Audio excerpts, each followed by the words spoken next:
Hey guys, I got another great video here. It's kind of a follow-up to the Doctor Strange video I made a couple weeks ago using the alcohol markers. Got some requests from some people to go a little bit more in depth and see what some of the tips and tricks are on those markers. Now, I'm not an expert by any means, but I definitely have gotten a little bit better with all the practice that I put into it. When I say alcohol markers, usually the top brand that most people go to is Copic markers. They look like this, and they're really pricey. But you can always find other alcohol markers that are a little bit cheaper, and they work just as good, but they don't last as long. The Copic markers I have been going for at least 5 years, and they've been doing great. The subject of this is also another learning lesson. It's going to be Jack Sparrow, and just for fun, I found this old drawing of Jack Sparrow from 2014, and man, if that doesn't show you just how valuable practice is, it's crazy. So I'm going to try and draw Jack Sparrow again, and here we go. Okay, so usually when I start off with a marker drawing, I'll try to put the least amount of pencil and ink I can on the page first, because the marker is going to bleed the pencil and the ink, and it's just going to make it look terrible. So after you have your little sketch laid out, you want to try and put some base layer colors. I like to try and start with the shadows first, the darkest areas of the picture. The marker is really unforgiving, so basically once you put something down, it's permanent and you don't have much of a choice to change it after that. So less is more with markers usually. Just put the least amount just to start getting shapes and build on top of it.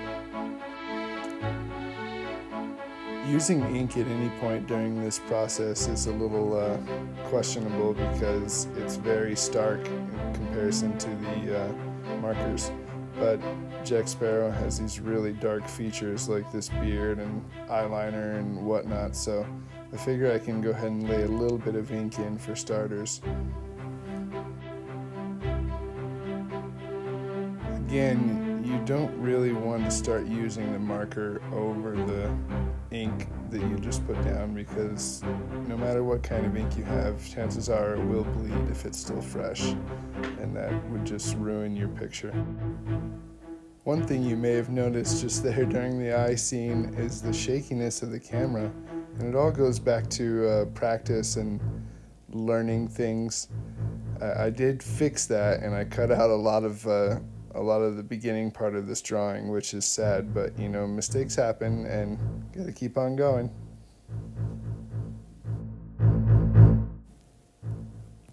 So earlier when I said less is more when it comes to markers, it really makes a big deal. You can see that I'm using the actual paper color as some of the highlights in the face. That way, I can't make it white again real easily without using a different kind of tool, so it's better just to try and plan ahead, work slowly and deliberately, and trying to keep the white that you already have. Planning ahead also goes for the darker areas of the picture too. I don't want to go with ink for every aspect of the beard. I want to build it up in layers with dark brown and gray, just to kind of give depth to all these different things happening in his face. One of the coolest things about these alcohol markers is that they blend really well even after they've dried. The best way that I've learned to deal with this is to lay the lighter color down first, then go with the darker color over it, and then come back with the lighter color again to do your blending. That way it should all work well and look very smooth.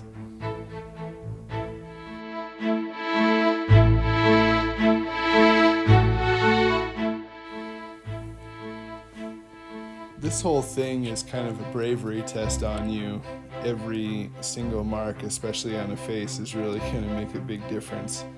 And you may think, oh my goodness, maybe I've ruined it, but I doubt that's the case. I think you should just keep on going, keep on blending, keep on putting layers of color over color, and eventually things will start to soften up and will start to look a little bit better.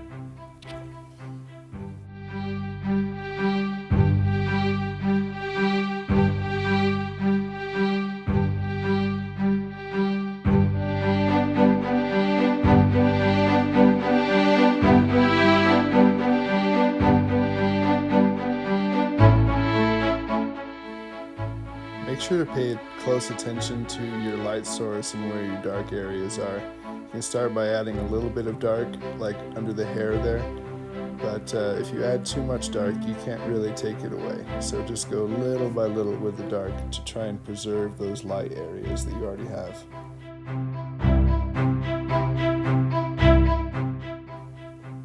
The main thing that I wanted to capture was the facial features, or at least try to as best as I can. What's happening now is background stuff like the hair and the clothing and the bandana. It's not nearly as deliberate. It's just some lines and shapes that try and give you a general idea, and your imagination makes up the rest. As long as the facial features look good enough, everything else will work out perfectly. Using these markers can be a little scary at first, but if you guys give these markers a chance, and I hope you do, they can yield some really cool results.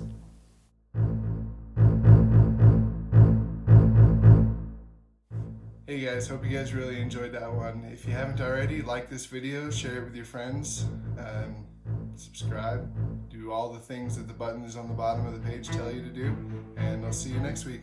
Bye.